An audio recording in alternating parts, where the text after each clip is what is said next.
Hi friends, welcome है हमारे GS India YouTube channels पे। आज हम आपके लिए लेकर आए हैं मिडवाइफरी से कुछ इंपॉर्टेंट क्वेश्चन। इस पे हम बात करेंगे क्वेश्चन आंसर के रूप में। ये क्वेश्चन होंगे, इसमें आपको क्वेश्चन दिया जाएगा, आपको आंसर बताना होगा ओनली। ओके, ऑप्शन नहीं दिया जाएगा। अपना माइंड यूज करें, फिर इसके बाद अपना आंसर बताना है। ठीक है, इसे हम नेक्स्ट वीडियो में क्या करेंगे, एमसीक्यू में लेके आएंगे। यहाँ पर ज़्यादा क्वेश्चन का रिवीजन हो जाएगा आपका। मिडवाइफरी से जो भी क्वेश्चन है और हमने करवाए भी हैं, और कुछ क्वेश्चन आपके लिए नए भी होंगे। और ये क्वेश्चन जो भी है मिडवाइफरी से सभी नर्सिंग एग्जाम्स के लिए वेरी वेरी इंपॉर्टेंट है और पूछे गए सभी क्वेश्चन हैं।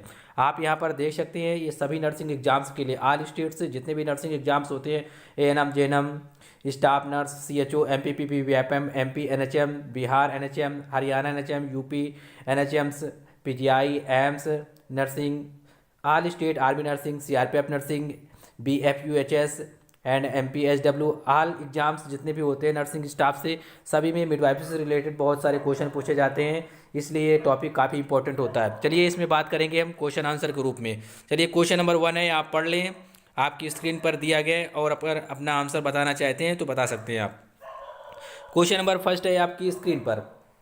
गर्भावस्था के लगभग 18 से 20 सप्ताह पर माता को भ्रूण की हलचल का आभास होना क्या कहलाता है? What is the feeling of movement of the fetus to the mother at about 18 to 20 weeks of the pregnancy? माँ को जो 18 से 20 सप्ताह के बीच में हलचल, भ्रूण की हलचल महसूस होती है, उसे क्या कहते हैं भाई? अगर आपको आंसर आता तो आप अपना आंसर लिख सकते हैं। अपना आईक्यू आप बढ़ा सकते हैं और अपना आंसर लिखें आप, अगर लिख पाएँ। देखते हैं इसका राइट आंसर क्या है। इसका राइट आंसर क्या है? क्विकनिंग कहते हैं। क्या कहते हैं? क्विकनिंग। जो गर्भावस्था के दौरान माँ को जो भ्रूण की जो हलचल महसूस होती है, 18 से 20 सप्ताह के आसपास महसूस होती है। ठीक है, इस स्टेज को क्या कहा जाता है? क्विकनिंग के नाम से जाना जाता है। क्या कहते हैं? क्विकनिंग के नाम से जाना जाता है। आप इस तरह केवल समझ सकते हैं क्वेश्चन को।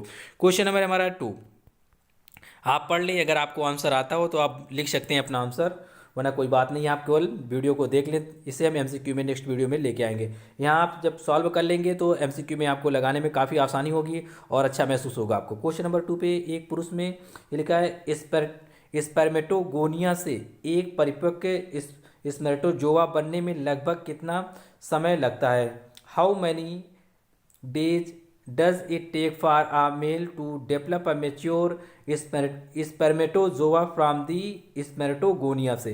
तो कितने दिन का समय लगता है? अगर आपको आंसर आता हो तो कमेंट कर सकते हैं आंसर आप। इसका जो राइट आंसर है आप देख सकते हैं अपनी स्क्रीन पर, 61 दिन का टाइम लगता है। कितने? 61 डेज का समय लगता है। एक पुरुष में जो स्पर्मेटोगोनिया से एक परिपक्व स्पर्मेटोजोआ बनने में जो समय लगता है, कितना टाइम लगता है? 61 दिन का टाइम लगता है। काफ़ी इंपॉर्टेंट है, एग्जाम्स में कई बार पूछा भी गया है। आप इसे लिख सकते हैं इस तरह। क्वेश्चन नंबर हमारा 3 आप पढ़ लें, और अगर आंसर आता हो तो आप बता सकते हैं क्वेश्चन नंबर 3 का पढ़ के आंसर। क्वेश्चन नंबर 3 पे मेंशन है, मासिक चक्र के एक सप्ताह पूर्व और एक सप्ताह के बाद का समय क्या कहलाता है? What is the time between 1 week before and the 1 week after menstrual cycle? क्या होगा राइट आंसर इसका? अगर आपको आता हो तो लिख सकते हैं, आपको वीडियो को पॉज करके, क्या होगा राइट आंसर, और आप बताएं आपको कितने क्वेश्चन आते थे, इस पर कितने क्वेश्चन आपने सही किए। राइट आंसर होगा, आप देख सकते हैं अपनी स्क्रीन पर, इसे कहते हैं सेफ पीरियड। क्या कहते हैं? Safe period.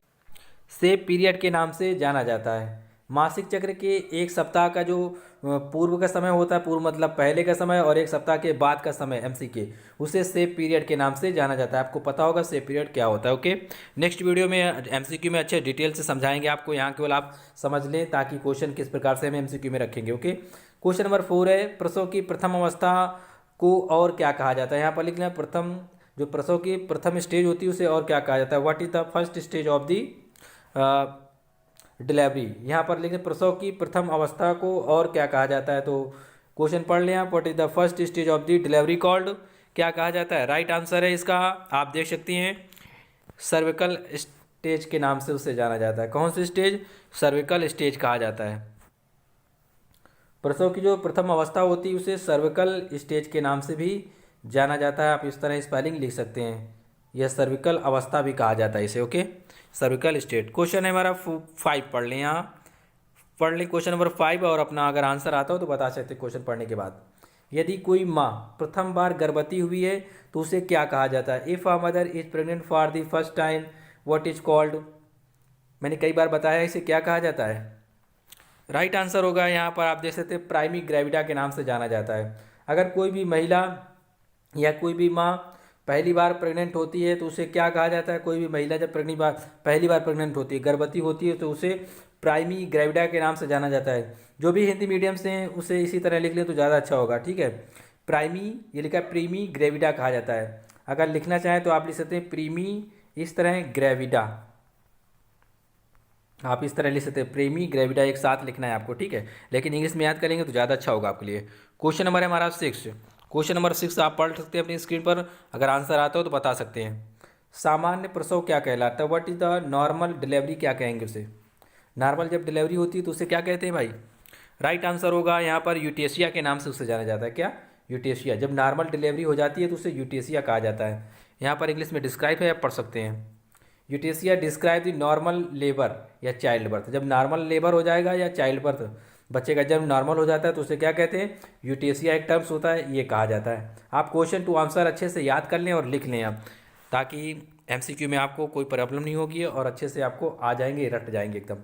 फिर लिखा असामान्य प्रसव को क्या कहते हैं? यहाँ पर सामान्य की बात किया गया था तो यूटेशिया कहते हैं। जब असामान्य होगा, एबनॉर्मल डिलीवरी होगी, तब क्या कहेंगे? What ills is called the abnormal delivery, तब इसे क्या कहते हैं? आप देख सकते हैं क्या? डिस्टोसिया कहा जाता है। यहाँ पर पढ़ लें डिस्टोसिया। असामान्य प्रसव को क्या कहा जाता है? डिस्टोसिया। सामान्य को इटोसिया कहा जाता है। ओके, यहाँ पर देख लें, काफ़ी अच्छी बातें आपके लिए डिस्क्राइब की गई है यहाँ पर आपके लिए। Dystocia is defined as the abnormal और द डिफिकल्ट लेबर। डिस्टोसिया किसे कहा जाता है? जब इसको इस तरह डिफाइन किया जाता है, जब क्या होगा? असाधारण, मतलब सामान्य नहीं होगा, मतलब असाधारण होगा या डिफिकल्ट होगी लेबर में, तब उसे डिस्टोसिया कहा जाता है। फिर जहाँ तक बात की जाए इटोसिया की, तो नॉर्मल जो लेबर हो जाता है या चाइल्ड बर्थ हो जाता है उससे क्या कहा जाता है? डिस्टोसिया कहा जाता है। एक टर्म्स और होता है, इसे आप लिख सकते हैं, एक है ऑक्सीटोसिया। किसे कहा है? जब रैपिड लेबर हो जाए। क्या? रैपिड। रैपिड का मतलब होता है, मतलब जल्दी से लेबर हो जाता है, जल्दी से डिलीवरी हो जाती है, उसे रैपिड कहा जाता है। क्या? रैपिड लेबर कहा जाता है। क्योंकि बहुत से लोग क्या होता है, रैपिड लेबर भी हो जाता है, ठीक है। तो इसके लिए जो टर्म्स यूज किया जाता है, ये लिखा है ऑक्सीटोसिया यूज किया जाता है। ये लिखा है डिस्टीटोसिया का मतलब होता है एबनॉर्मल, मतलब परेशानी में काफ़ी दिक्कत का सामना उठाना पड़ता है उन महिलाओं को, तो उसे क्या कहेंगे? डिस्टोसिया कहा जाएगा। और जिनका आसानी से हो जाएगा, नॉर्मल हो जाएगा, उसे क्या कहेंगे? उसे इटोसिया कहा जाएगा। ऊपर वाले क्वेश्चन पे है यहाँ पर ऑक्सीटोसिया क्या है? रैपिड डिलीवरी हो जाती है, जब आसानी से नॉर्मल, मतलब नॉर्मल से भी और जल्दी हो जाती है, तब उसे ऑक्सीटोसी कहा जाता है, ठीक है। ऑक्सीटोसिया कहा जाता है, यहाँ पर आप पढ़ लें ऑक्सीटोसिया। ओके, नेक्स्ट क्वेश्चन है हमारा क्वेश्चन नंबर 8। क्वेश्चन नंबर 8 कई बार बताया हमने, क्वेश्चन पढ़ लें, आप अपना आंसर बता सकते हैं अगर आता हो आपको। गर्भावस्था के प्रथम ट्राइमेस्टर की अवधि कितने सप्ताह होती है? How many weeks is the first trimester of the pregnancy. यहाँ से आपको क्वेश्चन देखेंगे, आपको आपका माइंड रिकॉल करेगा, याद करने की आपकी क्षमता बढ़ेगी। इसलिए क्या करें, आप अपने आंसर भी दें, अगर आपको याद हो, माइंड में आपके पिन कर रहा हो आंसर। कोशिश किया करें आप। गर्भावस्था के जो प्रथम ट्राइमेस्टर की अवधि होती है, यहाँ पर वीक में बात की गई है, सप्ताह में। How many week in the first trimester of pregnancy, कितने वीक का होता है भाई? राइट आंसर है पहले 12 सप्ताह, मतलब फर्स्ट 12 वीक। फर्स्ट 12 वीक का मतलब क्या है? जो जब गर्भवती होती है कोई महिला तो उसका क्या होता है? 0 से लेके 12 तक, मतलब 0, 1, 2, 3, 4, 5, 12 तक जाएगा ऐसे, ठीक है। तो 0 से पहले फर्स्ट क्या होंगे? 12 वीक तक। ये गर्भावस्था के प्रथम ट्राइमेस्टर की अवधि होती है, ठीक है। फर्स्ट ट्राइमेस्टर की अवधि कितनी होती है गर्भावस्था की? फर्स्ट 12 वीक, या इस तरह का है 0 से 12 वीक चलेगा। ओके, नेक्स्ट क्वेश्चन है क्वेश्चन नंबर 9। पढ़ लें आप, अपना आंसर बता सकते हैं, इसी से मिलता जुलता। ये भी क्वेश्चन हमने कई बार करवाया है। क्वेश्चन नंबर हमारा 9, गर्भावस्था के द्वितीय ट्राइमेस्टर की अवधि कितने सप्ताह की होती है? इसमें पूछा गया सेकेंड जो ट्राइमेस्टर होती है, इसकी प्रेगनेंसी का वीक कितना होता है? How many week is the second trimester of the pregnancy. पढ़ लें आप क्वेश्चन अच्छे से। जो गर्भावस्था के द्वितीय ट्राइमेस्टर की जो अवधि होती है वो कितने वीक होती है? यहाँ पर आप देख सकते हैं अपनी स्क्रीन पर, इसकी जो वीक होती है वो होती है 13 से 28। कितने? या अगर बात करें तो 16 वीक कहेंगे। जब आपको इस तरह ऑप्शन में दिया जाए तब आप बताएंगे 13 to 28 वीक्स। ओके, 13 से 28 सप्ताह के बीच की होती है सेकेंड जो ट्राइमेस्टर होती है। इसकी जो अवधि की बात करें वीक में, 13 से 28, ये वीक वाले, ये टाइम क्या कहलाएगा, सेकेंड ट्राइमेस्टर कहलाता है। ओके, अगर इसको गिना जाए, काउंट किया जाए, देखो 13, 14, 15, 16, 17, 18, 19, 21, 22, 23, 24, 25, 26, 28, तो 28 तक जब आप जाएंगे ना, तब आपके क्या होंगे, 16 वीक हो जाएंगे। ठीक है, तो इसीलिए आप यहाँ से इसे काउंट भी कर सकते हैं। 13, 13 को भी इसमें प्लस करोगे, 13, 14, 15, 28 तक जब आप प्लस प्लस करोगे ना, ऐड करोगे, तब आपको 16 वीक मिल जाएगा। कितना, 16 सप्ताह आपको मिल जाएगा। आप इस तरह से निकाल सकते हैं। 13 से 28 के बीच वाला क्या होगा, सेकेंड ट्राइमेस्टर कहलाएगा, या द्वितीय ट्राइमेस्टर की अवधि कहलाती है। कितने वीक की होती है, वीक में अगर इस तरह मिले 15 वीक, 12 वीक, तो आप बताएंगे 16 वीक होगा, 16 वीक। जब आपको इस तरह दिया जाए रेंज में, तब आप बताएंगे 13 से 28 के बीच वाला। ठीक है, या 13 से 28, यही रेंज दिया जाता है एग्जाम्स में मोस्टली, 13 से 28। क्वेश्चन है यहाँ पर 10 नंबर, पढ़ लें, अगर आंसर आता हो तो बता सकते हैं आप।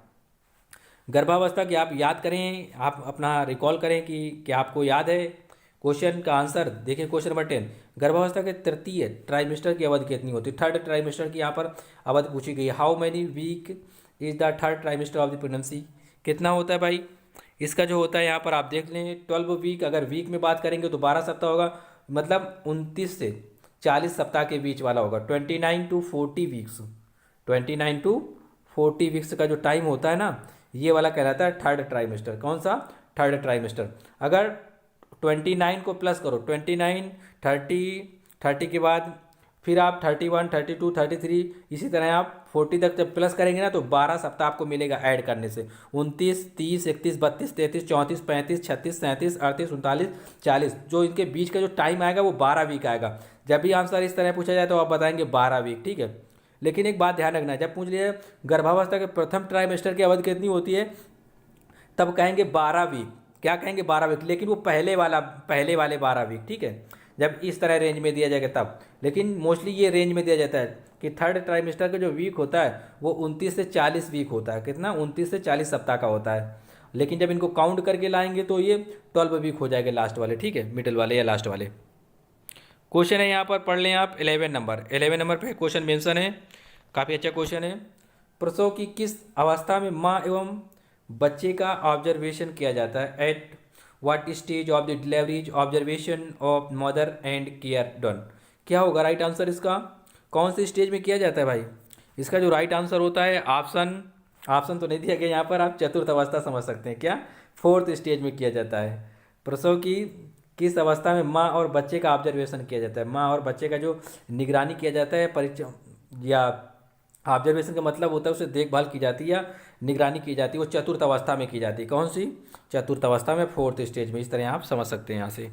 क्वेश्चन में यहाँ पर डिटेल्स मेंशन है। फोर्थ स्टेज में क्या होता है, माँ और बच्चे का ऑब्जर्वेशन किया जाता है। जब भी आपसे क्वेश्चन पूछा जाए माँ और बच्चे का ऑब्जर्वेशन किस स्टेज में किया जाता है, तब आप बताएंगे चतुर्थ स्टेज में या फोर्थ स्टेज में किया जाता है। ओके, नेक्स्ट क्वेश्चन है यहाँ पर 12, पढ़ लें आप। अगर आंसर आता हो तो आप कमेंट करके लिख सकते हैं अपना आंसर। एक परिपक्व प्लेसेंटा में रक्त का आयतन लगभग कितने ml होता है। यहाँ पर ब्लड वॉल्यूम पूछा गया है, प्लेसेंटा में कितना होता है, बताएं भाई answer. What is the approximately the volume of the blood in a mature placenta. इसका जो राइट आंसर होता है फ्रेंड, 500 ml के आसपास होता है। कितना, 500 ml। जो एक मैच्योर प्लेसेंटा होता है, इसका जो ब्लड वॉल्यूम होता है वो कितना होता है, वो 500 ml के आसपास होता है, लगभग 500 ml। तो आपको ये बात ध्यान रखनी है। इस तरह आप याद कर लें, काफ़ी अच्छे क्वेश्चन है ये। क्वेश्चन नंबर 13 है, प्लेसेंटा से भ्रूण में रक्त प्रवाह लगभग कितने ml प्रति मिनट होता है। Approximately how many ml per minute is blood flow from the placenta to the fetus. कितना होता है भाई, 1 मिनट में। यहाँ पूछा गया है प्रति मिनट कितने ml प्लेसेंटा से भ्रूण में रक्त का प्रवाह होता है। जो ब्लड फ्लोइंग होती है प्लेसेंटा से भ्रूण में, एम्ब्रियो में, वो 1 मिनट में कितने ml होती है, 400 ml होती है। कितनी, 400 ml होती है 1 मिनट में। प्लेसेंटा से जो भ्रूण, जो एम्ब्रियो होता है ना, या फेटस, उस पर जो ब्लड का सप्लाई होता है, वो उसका रेट क्या होता है, 400 ml 1 मिनट में सप्लाई होता है या फ्लो होता है। ये जो दर होती है 400 ml के आसपास। ओके, क्वेश्चन नंबर है हमारा 14, पढ़ें, अगर आंसर आता है तो लिख सकते हैं अपना आंसर। ये लिखा है, यदि किसी बच्चे के जन्म के 30 मिनट बाद भी प्लेसेंटा बाहर नहीं आता तो उसे क्या कहते हैं। बताएं भाई आंसर अपना। यदि किसी बच्चे के जन्म के 30 मिनट बाद भी प्लेसेंटा बाहर नहीं आता तो उसे क्या कहेंगे। उसे रिटेन्ड प्लेसेंटा कहा जाता है। क्या कहा जाता है? Retained placenta. आप यहाँ पर पढ़ सकते हैं, देख सकते हैं, ये आंसर मेंशन है यहाँ पर, रिटेन्ड प्लेसेंटा कहा जाता है। क्या? RETAINED, रिटेन्ड, इस तरह लिख सकते हैं आप प्लेसेंटा की स्पेलिंग ये। ओके। जब किसी बच्चे की, यदि किसी बच्चे के जन्म के 30 मिनट बाद क्या होता है, जब जब डिलीवरी होती है तो जन्म के बाद भी क्या होता है, 30 मिनट बाद भी प्लेसेंटा बाहर नहीं आता, तो इसे रिटेन्ड प्लेसेंटा कहा जाता है। क्या? रिटेन्ड। रिटेन्ड मतलब होता है रुका हुआ प्लेसेंटा। क्या? रिटेन्ड का मतलब ही होता है रुका हुआ प्लेसेंटा। आप इतना स्पेलिंग पे ध्यान रखें, स्पेलिंग पे रिटेन्ड आपको मिलेगा। हिंदी में भी रिटेन्ड आपको लिख के दिया जाता है, ठीक है। तो जब 30 मिनट बाद भी, जन्म के बाद भी 30 मिनट बाद प्लेसेंटा बाहर नहीं आता तो उसे रिटेन्ड कहा जाता है। क्या? रिटेन्ड। और प्लेसेंटा नहीं आता तो प्लेसेंटा लगा देंगे रिटेन्ड के बाद। ओके, तो रिटेन्ड प्लेसेंटा आंसर हो जाएगा। ओके, यहाँ से आप समझ सकते हैं, ये स्पेलिंग मेंशन है यहाँ पर रिटेन्ड प्लेसेंटा की। Retained placenta is a condition in which all or part of the placenta. ये कह रहा है, ये प्लेसेंटा का थोड़ा पार्ट या पूरा प्लेसेंटा ना आए या रुक जाए 30 मिनट के बाद भी, तो उसे क्या कहेंगे? रिटेन्ड प्लेसेंटा के नाम से ही जाना जाएगा। थोड़ा या पूरा, आंशिक रूप से या पूर्ण रूप से प्लेसेंटा अगर रुक जाएगा तो उसे क्या कहेंगे? 30 मिनट तक नहीं अगर बाहर आता है तो उसे हम रिटेन्ड प्लेसेंटा के नाम से जानते हैं। इतनी बात ध्यान रखनी है। और दी मेम्ब्रेन्स रिमेन, या तो मेम्ब्रेन्स रह जाए यूट्रस के अंदर, in the uterus during the third stage of the labour, या इस तरह समझें, जब भी third stage of the labour में क्या होगा, मेम्ब्रेन रह जाए या प्लेसेंटा का कुछ पार्ट रह जाए या पूरा प्लेसेंटा रह जाए यूट्रस के अंदर, तो उसे क्या कहेंगे हम? रिटेन्ड प्लेसेंटा कहेंगे। क्या? Retained placenta. आप इस तरह याद कर ले, ज़्यादा अच्छा होगा आपके लिए। MCQ में जब लाएंगे तो आपको काफ़ी मज़ा आएगा सॉल्व करने में, क्योंकि आपको आंसर इसके पता होंगे और ज़्यादा प्रैक्टिस हो जाएगी, आपको याद हो जाएंगे वहाँ से कम्प्लीटली। क्वेश्चन नंबर 15 पे मेंशन है, गर्भावस्था के दौरान एक महिला का सिस्टमैटिक सुपरविजन क्या कहलाता है? What is a women systematic supervision called during pregnancy. किसी भी जब गर्भावस्था के दौरान किसी भी महिला का जब सिस्टमेटिक सुपरविजन किया जाता है, मतलब एक ढंग से उसकी सुपरविजन की देखभाल की जाती है, तब उसे क्या कहते हैं भाई? उसे एंटीनेटल केयर के नाम से जाना जाता है। क्या? ये लिखा है एंटीनेटल केयर कहा जाता है। स्पेलिंग इसी तरह याद कर ले, हिंदी मीडियम से जो भी हैं, क्योंकि ये वर्ड इंग्लिश में ही मिलेगा और इसे हिंदी में कन्वर्ट कर दिया जाएगा, एंटीनेटल इस तरह लिखा जाएगा, ठीक है, एंटीनेटल। लेकिन आप इंग्लिश में याद रखोगे तो काफ़ी आसान होगा आपको फाइंड करना। थोड़ा बहुत स्पेलिंग आपकी मिस्टेक भी हो जाएगी, लेकिन फिर भी आप फाइंड कर लेंगे इससे, ठीक है। गर्भावस्था के दौरान एक महिला का सिस्टमैटिक जो सुपरविजन होता है ना, उसे क्या कहा जाता है? एंटीनेटल केयर के नाम से जाना जाता है। इसमें होता क्या है? एंटीनेटल केयर में ये इम्प्रूव करता है माँ के हेल्थ को और बेबी के हेल्थ को। माँ की और बेबी के हेल्थ का सुपरविजन किया जाता है, अच्छे से सिस्टमैटिक ढंग से देखभाल की जाती है, तो इसे एंटीनेटल केयर के नाम से जाना जाता है। ओके, और ये माँ और बेबी के हेल्थ के दोनों के लिए आवश्यक होता है। क्वेश्चन नंबर है यहाँ पर 16, प्रसव का दर्द शुरू होने से लेकर सर्विक्स के पूरी तरह डायलेट होने तक कौन सी अवस्था मानी जाती है? क्वेश्चन काफ़ी अच्छा है, पढ़ लें। Which stage is consider from the onset of the labour pain until the cervix is completely dilated. प्रसव का दर्द शुरू होने से और सर्विक्स के पूरी तरह डायलेट होने तक कौन सी अवस्था मानी जाती है भाई? राइट आंसर है प्रथम अवस्था मानी जाती है। इसे फर्स्ट स्टेज इस तरह में मिलेगा, प्रथम अवस्था इस तरह कहा जाता है। कभी कभी स्पेलिंग लिख दी जाएगी आपको इस तरह, FIRST, इस तरह फर्स्ट स्टेज। तो ध्यान रखना है आपको, फर्स्ट स्टेज इस तरह भी मिल सकता है, इस तरह भी मिल सकता है। प्रथम अवस्था प्रसव का दर्द शुरू होने से, जब प्रसव का दर्द शुरू हो जाता है ना महिलाओं में, और सर्विक्स जब पूरी तरह से डायलेट हो जाता है, तो डायलेटेड हो जाता है, तो इसे क्या कहा जाता है? प्रथम अवस्था कहा जाता है। क्या? प्रसव की प्रथम अवस्था कहा जाता है। इस तरह आप समझ सकते हैं। यहाँ पर नेक्स्ट क्वेश्चन है आपकी स्क्रीन पर, आप पढ़ सकते हैं, सर्विक्स के पूरी तरह डायलेट होने से लेकर नवजात के जन्म होने तक कौन सी अवस्था मानी जाती है? What stage is consider from complete dilate of the cervix to the birth of a newborn. अब यहाँ पर सर्विक्स से लिया गया, ठीक है, सर्विक्स टाइम लिया गया, सर्विक्स के पूरी तरह डायलेट होने तक और नवजात के जन्म लेने तक कौन सी अवस्था मानी जाती भाई? कौन सी अवस्था मानी जाएगी? इस पे आप देख सकते हैं, इस पे सेकेंड स्टेज मानी जाती है। कौन सी? Second stage. सर्विस के पूरी तरह, आप इसी तरह लिख लें, याद कर लें, काफ़ी अच्छे इंपॉर्टेंट क्वेश्चन है ये। सर्विस के पूरी तरह से डायलेट होने से जन्म होने तक की जो अवस्था मानी जाती है उसे द्वितीय अवस्था कहा जाता है, द्वितीय या सेकेंड स्टेज कहा जाता है। क्या? सेकेंड स्टेज कहा जाता है। ओके, तो ध्यान रखना है आपको, किसी भी तरह आपको मिल सकता है। नेक्स्ट क्वेश्चन है आपको, सभी क्वेश्चन एक ही तरह से जो भी थे सारे सिलेक्ट किए हैं ताकि कंफ्यूजन न रहे आपको। नवजात के जन्म होने से, अब यहाँ पर जन्म से लिया गया टाइमिंग, आप इसी तरह सीरियल याद कर सकते हैं, ठीक है। अब यहाँ पर नवजात के जन्म होने से लेकर प्लेसेंटा के बाहर आने तक, जन्म हो जाएगा और प्लेसेंटा के बाहर आने तक की जो अवस्था मानी जाती है ना, उसे क्या कहा जाता है। अब ये क्वेश्चन पूछा गया है, what condition is consider from the time the new born is until the placenta comes out. जन्म ले लेगा बच्चा बेबी और क्या होगा, प्लेसेंटा के जो बाहर आने तक की स्टेज होगी, आप बता सकते हैं सीरियल से, ये थर्ड अवस्था कहलाएगी। क्या थर्ड स्टेज कहलाएगी, क्या थर्ड स्टेज। आपको पता होगा एक क्वेश्चन हम कई बार हमने करवाया है, क्वेश्चन कोई आपके टेस्ट सीरीज में, उसमें बताया था हमने कि प्लेसेंटा किस स्टेज में बाहर आता है, तो आप मोस्टली बताते थे कि वो स्टेज होती थी तीसरी, मतलब थर्ड स्टेज में। प्लेसेंटा किस स्टेज में बाहर आता है, तीसरे स्टेज में। तो आप यहीं से समझ सकते हैं नवजात शिशु का जब जन्म होगा और प्लेसेंटा बाहर आएगा तो इसमें कौन सी स्टेज होगी, जाहिर सी बात है भैया तीसरी स्टेज होगी। कौन सी, तीसरी स्टेज। ओके, यहाँ पर आप देख सकते हैं थर्ड स्टेज, तृतीय स्टेज कहा जाता है। क्या, तृतीय अवस्था।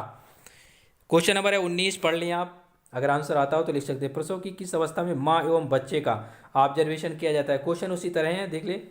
At what stage of the delivery is observation of the mother and the child done. तो ये कौन सी होगी, अब सीरियल से है तो चौथी अवस्था होगी। कौन सी, फोर्थ स्टेज। ओके, यहाँ पर देख लें, जब बेबी का जन्म हो जाएगा प्लेसेंटा बाहर आ जाएगा, तीसरी स्टेज होगा। जब बेबी का क्या किया जाएगा, ऑब्जर्वेशन किया जाएगा। ऑब्जर्वेशन मतलब होता है जांच पड़ताल की जाती है, ठीक है। मतलब जांच कई चीज़ें देखी सुनी जाती हैं, तो वह बेबी का जब केयर किया जाता है काफ़ी अच्छे से, और कई ऑब्जर्वेशन किए जाते हैं। ऑब्जर्वेशन मतलब होता है निगरानी करना या जाँच करना, ठीक है। तो वो कौन सी स्टेज में की जाती है बेबी के, मतलब चौथी अवस्था में की जाती है। प्रसव की उसे चौथी अवस्था कहा जाता है या फोर्थ स्टेज के नाम से जाना जाता है। जन्म ले लेगा बेबी, प्लेसेंटा बाहर आ जाएगा, या आने तक की स्टेज तीसरी होगी। और इस पर क्या पूछा गया है, जब जन्म लेने के बाद जो ऑब्जर्वेशन किया जाता है माँ का और बच्चे का ऑब्जर्वेशन जब किया जाएगा तब उसे चौथी अवस्था कहा जाता है। कौन सी, चार अवस्थाएं होती हैं प्रसव की, अब ध्यान रखना कितनी, चार अवस्था। क्वेश्चन है यहाँ पर 20 नंबर, आप पढ़ सकते हैं, अगर आंसर आता हो तो लिख सकते हैं आप। प्लेसेंटा के बाहर निकलने से लेकर 6 सप्ताह का समय क्या कहलाता है। What is the time from the exit of the placenta to 6 weeks. 6 week का मतलब समझते हैं 42 दिन होता है। से यहाँ पर आप 6 × 7 करेंगे, एक 1 वीक में कितने दिन होते हैं, 7 होते हैं, 7, तो 7 6 जा 42, 7 6 42, मतलब 42 दिन। ओके, तो ये निकल आया इस तरह से, कभी आपको 6 वीक्स मिलेगा, कभी 42 दिन मिलेगा। तो ध्यान रखें, क्वेश्चन आप पढ़ लें। अब आंसर पे चलते हैं। प्लेसेंटा के बाहर निकलने से लेकर 6 सप्ताह का समय क्या कहलाता है। जब बाहर निकल आता है प्लेसेंटा ना, और जो 6 सप्ताह या 42 दिन का टाइम होता है, इसे ये लिखा है प्यूरपेरियम कहा जाता है। स्पेलिंग आप इस तरह याद कर ले तो ज़्यादा अच्छा होगा, जो भी हिंदी मीडियम से, क्योंकि आपके लिए यही सूटेबल होगा। हिंदी में इसका कन्वर्जन जो ट्रांसलेशन होगा ना, वो किसी भी तरह आपको उल्टा सीधा मिल जाएगा, लेकिन स्पेलिंग आपको जस्ट एग्जैक्ट टू एग्जैक्ट मिलेगी। ओके, तो ये लिखा है प्यूरपेरियम कहा जाता है। अगर जो बोल रहे हैं अगर लिखना चाहें तो आप लिख सकते हैं, ठीक है। क्वेश्चन पढ़ लें आप दोबारा अच्छे से, अगर समझ में नहीं आए, बाकी समझा दिया हमने। क्वेश्चन नंबर है 21, सभी गर्भवती महिलाओं को गर्भावस्था के किस सप्ताह से पूरक आयरन की आवश्यकता होती है। From which week of the pregnancy do all pregnant women need supplemental iron. जो गर्भवती महिलाएं होती है इनको कह रहा है क्वेश्चन पे, गर्भावस्था के किस सप्ताह से, कौन से सप्ताह से कंप्लीट इनको जो आयरन की ज़रूरत होती है वो कितनी होती है। आयरन की ज़रूरत जो होती है कौन से वीक से होती है, सप्ताह पूछा गया यहाँ पर, वो 16वें सप्ताह से होती है। कब से, 16वें सप्ताह से। सभी गर्भवती महिलाओं को जो गर्भावस्था के किस सप्ताह से पूरक आयरन की, मतलब इनको जो सप्लीमेंट होता है आयरन का जो दिया जाए कंप्लीट आयरन, तो वो 16वें सप्ताह से शुरू होने जाना चाहिए। 16वें सप्ताह से दिया जाना काफ़ी अच्छा होता है, कि इस सप्ताह से दे देने पर आयरन की कमी हो जाती है, जिसकी वजह से क्या हो जाता है, एनीमिया डिसीज हो जाती है। क्वेश्चन यहाँ से पढ़ ले 22, प्रसव के दौरान बर्थ कैनाल, यहाँ पर स्पेलिंग देख लें, से गुजरते समय नवजात के सिर की आकार में परिवर्तन क्या कहलाता है। जब बेबी क्या होता है, जन्म लेता है ना डिलीवरी के समय, जब वेजाइना से उसको क्या कहता है, आउट किया जाता है, तो बेबी का जो यहाँ पर पूछा गया जो हेड होता है ना, सिर का आकार में जो परिवर्तन होता है, सिर के आकार में जो परिवर्तन होता है ना, उसे क्या कहलाता है, वो क्या कहलाता है, वो परिवर्तन क्या कहलाता है। यहाँ पर इंग्लिश में क्वेश्चन पढ़ लें। What is the change in the shape of an newborn head while the undergoing birth canal. Birth canal का मतलब होता है जहाँ से वो जन्म लेता है during the delivery. Okay, question में ये पूछा गया है, उसे मोल्डिंग कहा जाता है। क्या, मोल्डिंग कहा जाता है। यहाँ से स्पेलिंग याद कर लें, हिंदी में लिखना चाहें तो आप इस तरह लिख सकते हैं, मोल्डिंग। ओके, यहाँ पर बिंदु लगा लेना आप, मोल्डिंग। क्वेश्चन नंबर हमारा यहाँ पर 23, ये लिखा है अम्बिलिकल सेप्सिस को और क्या कहा जाता है, what is umbilical sepsis called, इसे क्या कहा जाता है, आप देख सकते हैं यहाँ पर अपनी स्क्रीन पर, इसे ओम्फाइलाइटिस कहा जाता है। स्पेलिंग देख लें आप अच्छे से, क्योंकि थोड़ा टफ लिखा हुआ है, यहाँ पर पढ़ सकते हैं। ये लिखा है, ये लिखा है ओम्फाइलाइटिस कहा जाता है, ओम्फाइलाइटिस, ये स्पेलिंग लिखी है यहाँ पर, पढ़ सकते हैं आप। किसके लिए यहाँ पर बात किया गया था, अम्बाइलिकल जब सेप्सिस हो जाता है, मतलब इसका मतलब होता है जब सड़ने गलने लगता है और भी कई प्रॉब्लम्स होती हैं, तो उसे क्या कहा जाता है, ओम फैलाटाइ, ये लिखा है ओम फैलेलाइटिस कहा जाता है। स्पेलिंग यहाँ पर मेंशन है, आप इस तरह इसे लिख सकते हैं। ओके, क्वेश्चन है यहाँ पर 24, एक परिपक्व ओएम बनने की प्रक्रिया क्या कहलाती है, what is the process of the making a mature ovum, क्या कहलाती है भाई, देख लें आप यहाँ पर आंसर अपना, लिखा ओजीनेसिस कहलाती, क्या ओजीनेसिस, यहाँ पर इस तरह लिखा जाएगा जेनेसिस, इस तरह आप लिख सकते हैं। क्वेश्चन आप अच्छे से पढ़ लें, जिन्हें जिन्हें हिंदी में लिखना है वो इस तरह लिख सकते हैं जीनेसिस, यहाँ पर ना में एक ही मात्रा, इस तरह आप लिख सकते हैं, ठीक है, ऊ जीनेसिस। ओके, ये कुछ नहीं है यहाँ पर, ऊ जेनेसिस ये लिखा हुआ है। जब एक मेच्योर ओवेम बनने की प्रक्रिया होगी जो उसे क्या कहेंगे, ऊ जीनेसिस, स्पेलिंग याद कर लें और हिंदी में लिखना चाहें तो इस तरह लिख सकते हैं। ओके, क्वेश्चन नंबर हमारा 25, ये लिखा है गेस्टेशनल एज की गणना कब से की जाती है, when is the gestational age calculated, कब से की जाती है भाई, ये मोस्टली हमने कई बार बताया है, लास्ट ओलंपिक से की जाती है क्या, ये लिखा है last menstrual period of time, यहाँ पर इससे की जाती है कि प्रथम दिन से की जाती है, लास्ट जो मेंस्ट्रुअल साइकिल होती है उसके प्रथम दिन से, मतलब फर्स्ट डे से गणना की जाती है किसकी, गेस्टेशनल एज की। कई बार बताया हमने, समझाया भी है गेस्टेशनल एज क्या है, ठीक है। अंतिम मासिक चक्र के प्रथम दिन से गेस्टेशनल एज की गणना की जाती है। ओके, ये क्या होता है, जब वो कंसीव कर लेती हैं क्या, या प्रेग्नेंट हो जाती हैं, उसे कहा जाता है गेस्टेशनल एज। ओके, इस तरह आप समझ सकते हैं। क्वेश्चन नंबर 26, गर्भावस्था के लगभग 6 सप्ताह पर जब सर्विक्स मुलायम सॉफ्ट हो जाती है तो इसे क्या कहते हैं, when is the cervix become soft at round 6 weeks of pregnancy it is called, क्या कहा जाएगा भाई इसे, आप देख लें यहाँ पर, ये कौन से साइन होते हैं, गुडेल साइंस के नाम से जाना जाता है। क्या, गर्भावस्था के लगभग 6 सप्ताह पर जब सर्विक्स मुलायम हो जाती है तो इसे क्या कहते हैं, इसे कहा जाता है गुडेल साइंस, क्या, गुडेल साइंस। स्पेलिंग में याद करेंगे तो ज़्यादा अच्छा होगा ये आपके लिए जो भी हिंदी मीडियम से हैं, क्योंकि ये अगर हिंदी में लिख के मिलेगा तो आप समझ नहीं पाएंगे, क्योंकि काफ़ी परिवर्तन हो जाता है हिंदी में। स्पेलिंग आपको ध्यान रखना है, उल्टा सीधा कुछ भी थोड़ा बहुत चलेगा, लेकिन आप इसे इजीली पहचान लेंगे ऑप्शन में। ओके, जब भी पेपर आपको हिंदी में समझ में ना आया करे तो इंग्लिश वर्जन जरूर पढ़ा करें उसको, थोड़ा बहुत जैसी भी इंग्लिश आती है क्या करेंगे आप, उसे पढ़ेंगे तो जरूर कुछ में कुछ आपके माइंड में टच करेगा। बाकी आपको हम हिंदी इंग्लिश दोनों में देते हैं, आप हिंदी इंग्लिश में दोनों में क्वेश्चन पढ़ेंगे तो ज़्यादा अच्छा है आपके लिए। ओके, क्योंकि समझने में आपको आसानी होगी। क्वेश्चन है यहाँ पर 27, एक ओएम का निषेचन फर्टिलाइजेबल योग्य समय कितना होता है, what is the fertile time of the ovum, कितना होता है भाई, देख ले आंसर यहाँ पर 12 से 24 घंटे का होता है, कितना, 12 से 24 घंटे के बीच का होता है। ये एक ओएम का जो निषेचन योग्य समय होता है फर्टाइल टाइम ओएम का, वो 12 से 24 घंटे का होता है। ओके, इसी तरह आप पढ़ लें, नेक्स्ट वीडियो में अच्छे से कवर करेंगे इसे इन एमसीक्यू में। क्वेश्चन नंबर 20, एक शुक्राणु का फर्टिलाइजेबल लाइफ स्पॉन कितना होता है, what is the fertilizable life span of a sperm, sperm का यहाँ पर पूछा गया है जीवन काल, जो शुक्राणु का फर्टिलाइजेशन वाला जो स्पान पीरियड होता है ना, जीवन काल, वो कितना होता है, कितना टाइमिंग का होता है, आप देख सकते हैं अपनी स्क्रीन पर, ये 48 से 72 घंटे का होता है, कितना, 48 से 72 घंटे का। यहाँ पर आप देख लेते हैं ये 48 से 72 घंटे का होता है, 72 आवर्स का होता है। यहाँ से आप ले लें एक शुक्राणु का जो फर्टिलाइजेबल लाइफ स्पॉन कितना होता है या कितना टाइम होता है, वो 48 से 72 घंटे का होता है, 48 to 78 hours, sorry 72 hours. Okay, 48 से 72 घंटे। क्वेश्चन पढ़ लें आप यहाँ से और देख सकते हैं। क्वेश्चन है 29, काफ़ी सिंपल है, बताएं भाई आंसर, कोलेस्ट्रम का रंग कैसा होता है, व्हाट कलर इज कोलेस्ट्रम, देख लें भाई कैसा होता है, येलो कलर का होता है, पीले कलर का। कोलेस्ट्रम क्या होता है,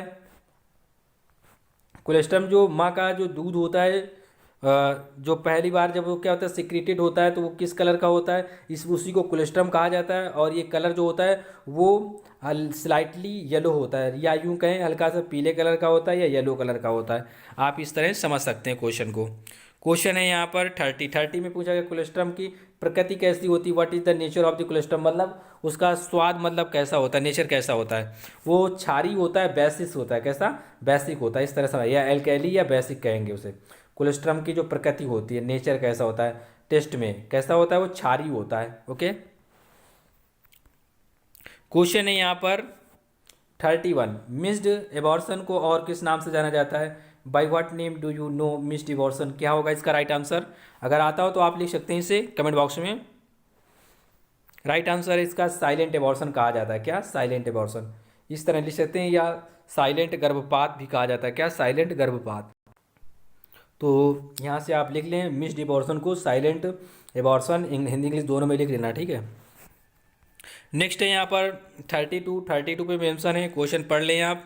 यहाँ पर मेंशन किया गया प्लेसेंटा किसके द्वारा माँ एवं भ्रूण में संपर्क स्थापित करती है, by whom does the placenta establish contact between mother and fetus, किसके माध्यम से करती है प्लेसेंटा, ये एम्बेलिकल कॉर्ड के माध्यम से करती है। प्लेसेंटा माँ और भ्रूण या भ्रूण जो उसे कहते हैं, जो एम्ब्रियो होता है, बेबी जो पल रहा होता है, उसके मध्य जो संपर्क स्थापित होता है ना, तो प्लेसेंटा में क्या होता है, इस तरह का एक नाल होता है। क्या, प्लेसेंटा का एक नाल होता है, माँ और भ्रूण से कनेक्ट होता है वो, तो उसे क्या कहा जाता है, एम्बेलिकल कॉर्ड कहा जाता है। क्या, एम्बेलिकल कॉर्ड, आप इस तरह समझ सकते हैं, एक रस्सी के रूप में होता है। आपने देखा होगा बेबी के नाभि से ये कनेक्ट होता है, इस तरह आप समझें इसे। ओके, ये प्लेसेंटा हो गया आपका। तो इस तरह जो नाभि के रूप में कनेक्ट होगा ये एम्बेलिकल कॉर्ड कहलाता है, ठीक है। और इससे क्या होता है, माँ और बेबी के मध्य क्या होता है, भ्रूण के मध्य संपर्क स्थापित होता है, मतलब कंटेक्ट रहता है। ओके, इसी के माध्यम से न्यूट्रिशन क्या होते हैं, सप्लाई होते हैं बेबी में। ओके। नेक्स्ट क्वेश्चन है यहाँ पर, पिछले वीडियो का क्वेश्चन था ये, क्वेश्चन नंबर 33। मोस्टली लोगों ने इसका सही जवाब दिया था। शरीर की सबसे बड़ी ग्रंथि कौन सी है, which is the largest gland of the body, तो इसका राइट आंसर था ऑप्शन बी, यकृत। क्या, लीवर। लीवर ये बॉडी की सबसे बड़ी ग्रंथि है। अगर आपसे कोई पूछा जाए क्वेश्चन में कि शरीर का सबसे बड़ा पार्ट या सॉरी आर्गन कौन सा है, या कौन सा अंग सबसे बड़ा, तब आपका आंसर होगा स्किन। क्या, स्किन मतलब त्वचा। यहाँ पर पूछा गया था कि सबसे बड़ी ग्रंथि कौन सी होती है, जो सबसे बड़ी ग्लैंड होती है, तब आप बताएंगे लीवर सबसे बड़ी ग्लैंड होती है। ओके।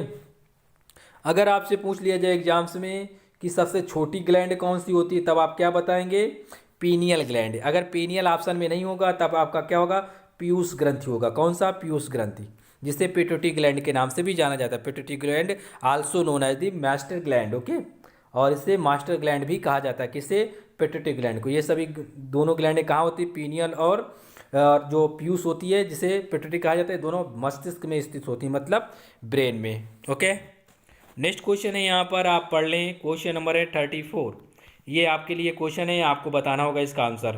क्वेश्चन नंबर 34 यहाँ पर हम जूम कर रहे हैं, क्वेश्चन नंबर 34 आप पढ़ लें। क्वेश्चन नंबर 34 पे मेंशन है, टर्म टर्म के दौरान गर्भाशय का वजन लगभग कितना होता है, approximately how much does the uterus weigh during the weight. ये जो वे लिखा है ना, WEIGH, इसका मतलब वजन होता है। क्या, वेट ही होता है, ठीक है। और कुछ मत समझना कि यहाँ पर स्पेलिंग गलत लिखी, नहीं, ये स्पेलिंग राइट है, ठीक है। वेट को ही वे कहा जाता है, ठीक है। तो यहाँ पर पूछा गया टर्म के दौरान, क्या, टर्म के दौरान गर्भाशय का जो वजन होता है, यूट्रस का वे होता है, या वेट कितना होता है, आपको बताना है अकॉर्डिंग टू ऑप्शन। ये दिए गए 2000 ग्राम, 1500 ग्राम, 900 से 1000 ग्राम, 100 to 400 ग्राम, ग्राम में दिए गए हैं। आपको आंसर बताना होगा। ये हमने पिछले वीडियो में करवाया भी था क्वेश्चन, आपको पता भी होगा। अगर आंसर आता हो तो ज़रूर दें, और वैसे भी आप इसे पढ़कर ज़रूर इसका आंसर मार्क करें। आपके क्या विचार हैं, वीडियो आपको कैसा लगा कमेंट बॉक्स में बताएं। अगर चैनल पे नए इसे सब्सक्राइब कर लें, क्योंकि हम डेली एक टेस्ट सीरीज अपलोड करते हैं आपके लिए, जो सभी नर्सिंग एग्जाम्स के लिए काफ़ी इंपॉर्टेंट होती हैं, ठीक है। वेरी वेरी इंपॉर्टेंट होती हैं, आप यूँ कहें, ठीक है। क्योंकि मोस्टली क्या होते हैं क्वेश्चन, जो भी हमारी सभी टेस्ट सीरीज हैं, अगर आप सॉल्व कर लेते हैं तो मोस्टली आपको क्वेश्चन वहाँ से मिल जाएंगे। लगभग 70% क्वेश्चन हमारे इन्हीं टेस्ट सीरीज से डायरेक्टली मिल जाते हैं आपको। लेकिन क्या है, आपको मोस्टली सभी टेस्ट सीरीज सॉल्व करनी है, शर्त ये है बस। और जितनी ज़्यादा आप प्रैक्टिस करेंगे उतना ही अंदर आपके अंदर निखार आएगा। ठीक है, पढ़ने को आप कितना भी पढ़ें, ठीक है, अच्छी बात है, यहाँ पर हम डिटेल्स में आपको पढ़ाते भी हैं और आपका प्रैक्टिस भी हो जाता है। ओके, आपके अंदर कॉन्फिडेंस भी बिल्ड होता है। आप कितना पढ़ रहे हैं यहाँ से पता चलता है आपकी तैयारी भी कैसे चल रही है। ओके, चैनल पे नए से सब्सक्राइब कर लेना, लाइक करें, शेयर करें। Thanks for watching friend. मिलते हैं हम नेक्स्ट वीडियो में, इसे एमसीक्यू में लेके आएंगे और भी अच्छे क्वेश्चन आएंगे और एडिशनल क्वेश्चन भी होंगे। Thank you.